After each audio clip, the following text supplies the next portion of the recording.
শুভ সকাল বন্ধুরা, কেমন আছো সবাই? আশা করি সবাই ভালো আছো, সুস্থ আছো। ভোর রাতবেলা 4টার দিকে যখন উঠেছিলাম, উঠে জল খেয়েছিলাম।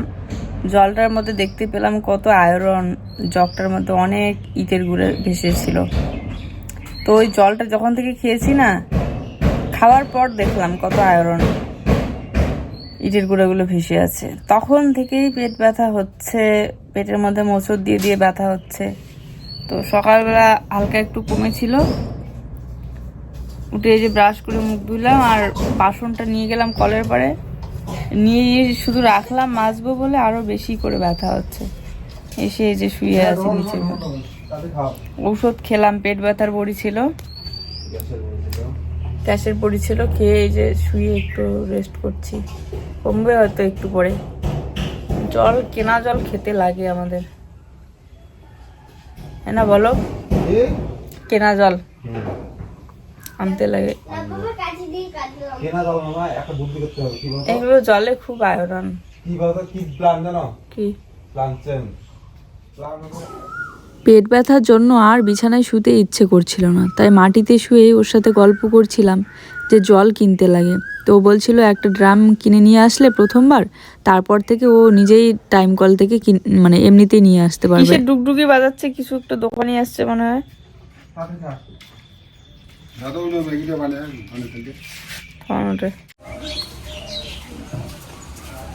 গিয়েছিলাম বাজারে, আর বাবার দোকান নিয়ে বসেছিল। বাবার শরীর ভালো না, তাও দোকান নিয়ে বসে। এই যে এগুলো বাবাদের শাক, এগুলো পুঁই শাক, আর এখানে ডাটা শাক। ডাটা শাকগুলোর আবার ফুল হচ্ছে, ফুল হচ্ছে, আর পাতাগুলো পোকায় খেয়ে নিচ্ছে। অতটা এখন ইয়ে লাগবে না, কচি লাগবে না, কিন্তু হ্যাঁ ফুল হয়ে গেছে না। হ্যাঁ, শক্ত ফুল। হাঁড়িটা ভালো লাগলো, ইন্ডাকশনের মধ্যে রান্না করা যায় স্টিলের হাঁড়িগুলোতে। এই যে স্টিলের হাঁড়ি, কিন্তু চুল ছাড়া দেয় না টাকা দিয়ে। দেখলাম কতগুলো স্টিলের কড়াইও ছিল, কিন্তু ওই স্টিলগুলো মনে হয় বেশি একটা ভালো ছিল না। হাঁড়িটা যদিও বা মোটা টাইপের ছিল, কিন্তু দিবে না ওই যে চুল ছাড়া। আর আমার তো চুল নেই, আর জমিয়েও রাখি না। তো যাই হোক, আর নিলাম না। পরে এতবার বললাম যে টাকা দিয়ে নেই, দাও, কিন্তু দিবে না। যেহেতু ওদের পোষাবে না, তাই টাকা দিয়ে বিক্রি করে না ওরা। আর চুলের যে পরিমাণে নাকি দাম, এই জন্য ওদের চুল দিয়ে লাভ হয় বলে চুলের পরিবর্তেই দেয়। কতগুলো আবার দোকানে সুতি কাপড় দিয়ে দেয়, পুরানো যে সুতি শাড়িগুলো থাকে। যাই হোক, এই পর্দাগুলো লাগানোর পর কিন্তু বেশ ভালোই লাগে এই সাইডটা দেখতে। আর মানে সাদা রঙের তো একটু ব্রাইট লাগে আর কি। তো আমি সকালবেলা উঠতে না উঠতেই দেখি ওদিকে মার উঠোন ঝাড়ু দেওয়া শেষ। তো আমার উঠেই যেটা সকালবেলার কাজ, ঘরটা একটু গুছিয়ে পরিষ্কার করা, তারপরে ঝাড়ু ঠাড়ু দিয়ে রাখা। আর অনেক দিন হয়ে গেল ঘরটা মোছা হচ্ছে না, তাই মেঝেটা দেখতে ভালো লাগে না। সিমেন্ট নিয়ে আসে না, তার মধ্যে হাত দিয়ে সিমেন্ট নাড়তেও ইচ্ছে করে না। আর এই সিমেন্টের উপর যদি এখন মাটি দিই, তাহলে একদমই খারাপ হয়ে যাবে। তাতেই খেতে বসে বৃষ্টি হলে যে পরিমাণে ব্যাঙের অত্যাচার, ব্যাঙ লাফালাফি করে। যাক, এখানে সকালবেলায় যে বাবা জুয়ের জন্য নিয়ে এসেছে ম্যাগি, তো ম্যাগিটা আমি বানিয়ে নিচ্ছি। সকালবেলা খাবার বানাতে একটু দেরি হয় বলে ওর জন্য আমি চালের গুঁড়া করে রেখে দিয়েছি। কখন থেকে বলছি, সোনা চালের গুঁড়া খাবা, খাবে না, ম্যাগি খাবা, খাবে না। তো এই জন্য সকালবেলা থেকে কাজগুলো আমি এদিকে করছিলাম। এখন প্রায় 9টাই বাজে, তো ওর জন্য ম্যাগিটা বানিয়ে দিলাম। এবার ওর পাপা বসে খাওয়াবে, আমার কাজ আছে। যেদিন ও খেতে চাইবে সেদিন তাড়াতাড়ি খাওয়ানো হয়, আর যেদিন খেতে চাইবে না, বায়না করবে, সেদিন তো একটু সময় লাগে। সর্দি কাশিটা যদিও বা এখন আর নেই, তবুও হালকা একটু আছে, তো এজন্য গরম জলটাই দেই। তাই এই ইলেকট্রিক জগটার মধ্যে আমি গরম জল করে নিলাম। এক দিদিভাই কমেন্ট করে বলেছিল যে তুমি যে ইন্ডাকশন বলো, ওটা আবার কি? আমরা যেমন গ্যাসের চুলায় রান্না করি, সেরকম কিন্তু ওটাও একটা চুলা, কারেন্টের মানে রান্না করার জন্য আর কি, ইলেকট্রিক। জলটা ফ্লাক্সে ভরে রাখলাম। তো পেট ব্যথা কমার পরে এই যে একটু একটু করে কাজগুলো করছি। আর রান্নাঘরের নিচের দিকটা একটু ফাঁকা আছে, তো মানে ওই সাইডটা উঁচু, আর আমার রান্নাঘরের ভিতরটা নিচু। এই জন্য এই 2 দিন বৃষ্টি হলো অনেক দিন পর, মানে রান্নাঘরটা কমপ্লিট হওয়ার পর। তো দেখলাম 2 দিনেই জল ঢুকেছে নিচ দিক দিয়ে। আজকে একটা বাঁশ দিয়ে ওখানটা একটু মাটি দিয়ে বন্ধ করে দেবো ফাঁকাগুলো, তাহলে আর জল ঢুকবে না। যে দেখো, ওই দিকটা ফাঁকা থাকার কারণে জল ঢুকেছিল, অনেক দূর ফাঁকা ছিল, কিন্তু বাঁশটা দেওয়ার পর এখন দেখা যাচ্ছে না ফাঁকাটা। তো বাবাকে বললাম এখানে একটা বাঁশ কেটে দিতে, ওই মাথা থেকে এই মাথা পর্যন্ত দিয়েছে। এবারে আমি মাটি দিয়ে বন্ধ করে দেব, তাহলে আর মাটিটা ধুয়ে যাবে না, তাই না? আমাদের নতুন যে ঘরটা হাফ তোলা হয়েছে, যে ছাদ ঘরটা তোলা হয়েছে, সেখানকার মাঝখানে যে মাটিগুলো ছিল ওই মাটি কিন্তু আমি নিয়ে এসেছি কোদাল দিয়ে। এই বালতিটাতে তো এখন আর সবজি কাটাটা করা হয় না, কলের পাড়েই থাকে, এই মোছামুছির জন্য ব্যবহার করা হয়। তো এই বালতিতে করেই আমি 2 বালতি কিন্তু মাটি নিয়ে নিয়েছি, আর তারপরে প্রয়োজন বলে আবার নেব। এই কাছেই তো ঘরটা। তো যাক, একটু এই যে এভাবে ভিজিয়ে নিয়ে তারপরে কিন্তু আমি জোরে জোরে ঢিল মারছি, তাহলে কি হবে, মাটিটা শক্ত করে আঁকড়ে ধরে থাকবে ওই বাঁশটাতে। দেখবে অনেক সময় উনুন বানানোর সময়ও কিন্তু মানুষ এইভাবে জোরে জোরে উপর থেকে মাটিটা ঢিল মেরে দেয়, তাহলে উনুনটা শক্ত হয় আর কি। সকালবেলা উঠে কাদা দিয়ে খেলছি মনে হচ্ছে, কারণ নিচের দিকে তো দিতে হচ্ছে, এই জন্য নাইটি একদম চুল টুল সব হেলে হেলে কাদা দিয়ে শেষ হয়ে গেল আমার। আর একটুখানি হলুদ রং আবার বেঁচে গিয়েছে, ভাবছি যে এই টেবিলের যে মানে খুঁটিগুলো আছে সেই খুঁটিগুলোতে করে দেব, কিন্তু আর মনেই থাকে না। সকালবেলাটা আমিও একটু চালের গুঁড়া খেয়ে নিয়েছি, আর রাতের আবার একটুখানি ভাত ছিল, তো ভাতটা বাবা খেয়েছিল। কেননা ঘুম থেকে উঠেই না একদম ভারী খাবার খেতে আমার ইচ্ছে করে না, যে ভাত বলো আর মানে একদম ঘুম থেকে উঠেই সেই 10টা 11টার দিকে সেটা আলাদা ব্যাপার, সকালবেলাটা একটু চা বা জল বিস্কিট কোনো কিছু খেলেই হয়ে যায়। আজ পাকাগুলো বন্ধ করে আর একটা দিন দেখবো যে তারপরেও জল ঢুকে কিনা ভিতরে, যদি না ঢুকে তাহলে তো ভালোই। যেহেতু পুরো ঘরের মেঝেটাই কাদা দিয়ে ল্যাটাপাটা হয়ে গিয়েছে, তাই ভাবলাম মুছেই নিই, না মুছলে দেখতে ভালো লাগছিল না। আর যেহেতু এত সুন্দর একটা রান্নাঘর পরিপাটি করে গুছিয়ে রাখলে ভালোই লাগে, যদি মোছা খোছা থাকে বিশেষ করে। আজ তো একদম ওকে ফাইনাল বলে দিলাম যে মানুষ ডাকো, মানুষ ডেকে বোর্ডগুলো বাইরে বের করো, কারেন্টের তারগুলো ঠিক করো। কেননা আমার দ্বারা আর সম্ভব হচ্ছে না ওই ঘরের মধ্যে ইন্ডাকশনের মধ্যে রোজ রোজ এভাবে রাতে করে রান্না করা। ঘরের জিনিসগুলো খারাপ হয়ে যাচ্ছে, তার মধ্যে টেবিলটাও কেমন তেল ছিটে হয়ে থাকে, মাছ থেকে শুরু করে সব কিছুই ওখানে মানে ঘরের মধ্যে রান্না করা কেমন যেন লাগে। যদি আলাদা সাইডে হতো টেবিলটা, আবার সামনে টেবিল কভারটা তেল আর হলুদের দাগ পড়লে না একদম মুছলেও উঠতে চায় না, বিশেষ করে এই জন্য। আগে তো আলাদা সাইডে ছিল, সেটা আলাদা ব্যাপার। যাই হোক, ওকে বললাম যে আজকে কাউকে না কাউকে ডাকতে, কিন্তু গিয়ে আবার ঘুরে আসলো, লোক নাকি পাইনি, তাই আবার বোর্ড নিয়ে এসেছে যে ও নিজেই নাকি লাগাবে। পুরো বারান্দায় আজ আর মুছলাম না। তো এখানে যে পুঁই শাক আর করলা আলু ভাজা, আর নিয়েছি ঘি। পুঁই শাকটা খাওয়া যাবে না জুয়ের, এই জন্য করলা আলু ভাজা দিয়ে ঘি দিয়ে খাওয়া যাবে। বসো। তো এখন বাজে 12টা 12:30 মতো, এবারে জানালা কাটা হচ্ছে, তো এই জন্য শব্দ হচ্ছে।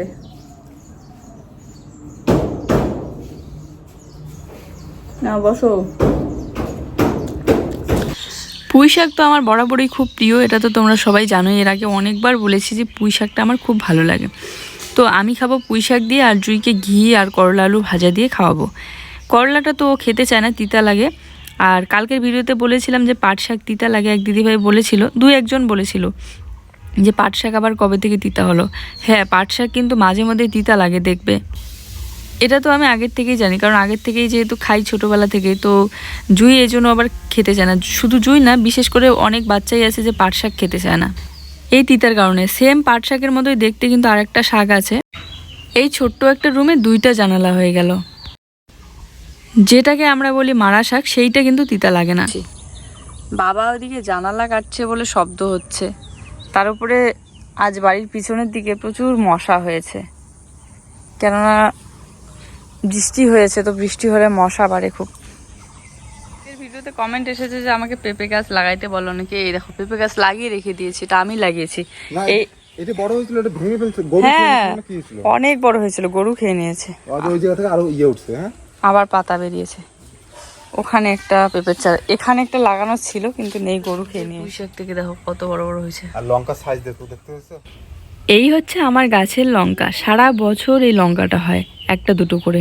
তো অনেকদিন পর যাচ্ছি ক্ষেতের ওইদিকে। সকালবেলা একবার যাচ্ছিলাম, পেট ব্যথা করছিল বলে আর যেতে পারিনি। এই দেখো মিষ্টি কুমড়ার ফল ধরেছিল, ফলটা পড়ে গিয়েছে, জানি না কেন। তবে আজ 2-1টা ডগা মা হচ্ছে কেটে নিয়ে গিয়ে রান্না করেছিল সকালবেলা। আর বটবটের ফুল হিসেবে বড় বড় ফুল, বটবটি বলে না, বড়বটি। এত বড় হয়েছে? হ্যাঁ, ওই দেখো না লঙ্কার চারাগুলো দেখো কত বড় হয়েছে, সার পাইছে সেই। ওই যে ওগুলো কাজলি। সেই হ্যাঁ ওখানকার এই 2 দিন ধরে না আকাশটা এরকমই হয়ে আছে না, না তো মানে বৃষ্টি আসবে আসবে ভাব, মেঘলা আকাশ। অর্ধেক রাস্তায় এসেছি, আমাদের ক্ষেতটাতে কেমন ভুট্টা হয়েছে সেটা দেখতে যাব বলে। অনেকদিন ধরে আসা হয় না, আর ভুট্টা খেতে ইচ্ছে করলে এই শর্টকাট বাবাদের ক্ষেতটা থেকেই একটা দুটো নিয়ে গেলাম, সেদিনকে 2টে নিয়ে গিয়েছিলাম। তো এই জন্য আর দেখা হয় না। পেটটা এত ব্যথা করছিল সকালবেলা, গ্যাসের ব্যথা ছিল, ওষুধ খাওয়ার পর আবার ঠিক হয়েছে। এই যে আজ যাচ্ছি, গাছগুলো নষ্টই হয়ে যাচ্ছে না, ওই যে ভুট্টা গাছগুলা, এই যে আমাদের ভুট্টা বেশি কিছু কিছু ফাঁকা হয়েছে, কখনো ভুট্টাটা ছিঁড়ে যাচ্ছে রে, অমনে হয়ে আছে। এই যে এগুলো হচ্ছে আমাদের ভুট্টা। দেখো তো গাজরগুলা কি আসে না নাকি। সূর্যটা দেখো একবার, অর্ধেকটা ঢেকে আছে মেঘ দিয়ে, মনে হচ্ছে গ্রহণ লাগলে যেমন হয় না ওরকম। এই জন্যই আবহাওয়াটা এরকম মনে হয়। তুলো না, ঘস ঘস করে সব তুলে ফেলো, হবে নাকি আরো। ক্ষেতের এদিকে আসতেই আগে দেখলাম গাজর গাছগুলো তো আছে, কিন্তু গাজর হয়েছে কি না সেটা দেখার জন্য একটা দুটো গাছ তুলে দেখি, এখনও সেই আগের মতো পরিস্থিতি। যেগুলো মানে পাতলা হয়েছে সেগুলো একটু মোটা হচ্ছে, আর যেগুলো ঘন হয়েছে একদমই বাড়ছে না। আর কিছুদিন পরে তো ভুট্টাও তুলতে হবে, তো এই জন্য ওকে বললাম যে গাজরের গাছগুলো তুলেই ফেলো সব, এখন রেখে আর লাভ কি। তো সব ও একটা একটা করে তুলছে, আর আমি এখানে গাজরগুলো তুলে নিচ্ছি। যেটুকুই হয়ে থাক না কেন, সরু মোটা, কিন্তু এমনিতে খেতে কিন্তু ভালোই লাগে। বাজারের গাজরগুলো বড় হলেও যতটা মিষ্টি লাগে না, ততটা কিন্তু এই ক্ষেতের নিজের লাগানো মানে গাজরগুলো বেশ মিষ্টি আছে। এগুলো দিয়ে আর কি হবে, যে সরু গাজর, তাই সব তুলে নিচ্ছি, এগুলো এমনিতেই খাওয়া যাবে। জুইও এখন আর খিচুড়িতে বা ভাতে বা যে কোনো কিছুতে সেদ্ধ গাজর দিলে খেতেই চায় না, কয়েকদিন খেয়েছিল। মোটা দেখলে বুঝলে, গোড়াটা যেগুলো মোটা থাকে এগুলো মোটাই হয়, আর এমন মোটা হয়েছে এটা উঠিয়ে নেই গাজরটা। আম চলবেই। এই যে ভোট এসে গেছে না, ভোটের প্রচার এসে গেছে। যোগ ঠোক আছে নাকি রে? নাই ভয়ও লাগে এখন, যোগ নেই, চলো। তো সবটুকু সবটুকু গাজর তুলে নিয়ে নিলাম। আমি ভাবছি আছে কি নেই, এই জন্য ঝুড়িও নিয়ে আসলাম। অনেকগুলো হয়ও নেই, এতদিন তোলা হয় না, তাড়াতাড়ি ঝুড়ি নিয়ে আসি, আর আজকে ঝুড়িও নিয়ে আসলাম না। আর হবেও না এগুলা, যেটুকু হয়েছে হয়েছে।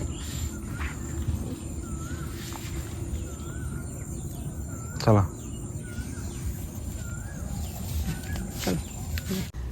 2 হাত আমার ভর্তি হয়ে গেল গাজর দিয়ে।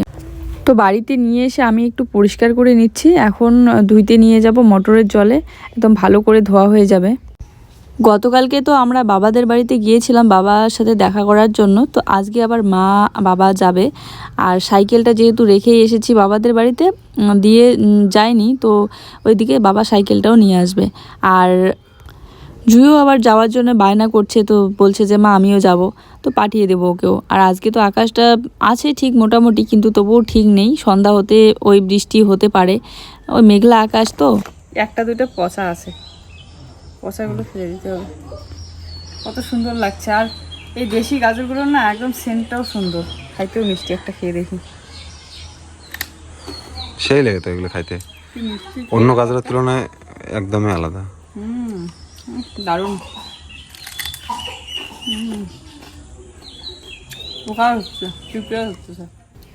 এই যে গাজরটা ধুয়ে রাখলাম, কিছুটা বাবাদের দেবো আর কিছুটা আমি রাখবো এমনিতেই খাওয়ার জন্য। এই বিকেলবেলা থেকে সন্ধ্যা পর্যন্ত কিন্তু একটা দুটো করে খেতেইছিলাম। আজ ওরা বাবাদের বাড়িতে যাওয়ার পর জুইও যেহেতু গিয়েছিল আর জুইয়ের পাপাও বাজারে গিয়েছিল, পুরো সন্ধ্যাবেলাটাই একাই বাড়িটাতে কাটালাম। এদিকে আবার ও নিয়ে এসেছে কলা, এগুলো হচ্ছে দেশি মালভোগ কলা। তো এই কলাগুলো বেশ ভালো, খেতেও ভালো লাগে, তবে আজকের দিনে খাওয়া যাবে না, একটু কাঁচা টাইপের আছে, পাকলে উপর থেকে দেখা যাচ্ছে পাকা, কিন্তু ভিতরটা এখনও ভালো করে পাকেনি, আঠা আছে, তো এই জন্য আর একটা দুটো দিন রাখতে হবে। এর মধ্যে কিছু আবার একদমই কাঁচা আছে।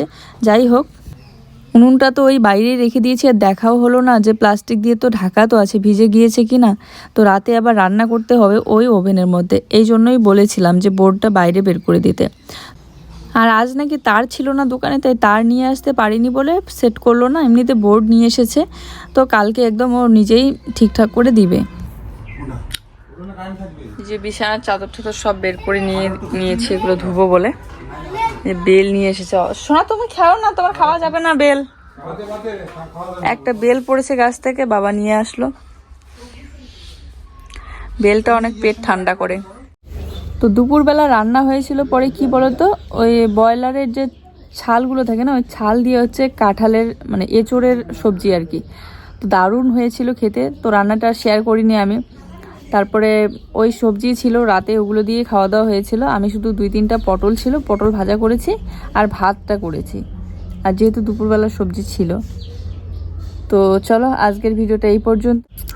সবাই ভালো থেকো, সুস্থ থেকো। দেখা হচ্ছে নতুন ভিডিওর সাথে। সবার জন্য হলো অনেক অনেক ভালোবাসা। ভিডিও ভালো লাগলে অবশ্যই একটু লাইক কমেন্ট শেয়ার করে দিও। আর যারা আমাদের চ্যানেলে নতুন, প্লিজ চ্যানেলটিকে সাবস্ক্রাইব করে দিও। টাটা।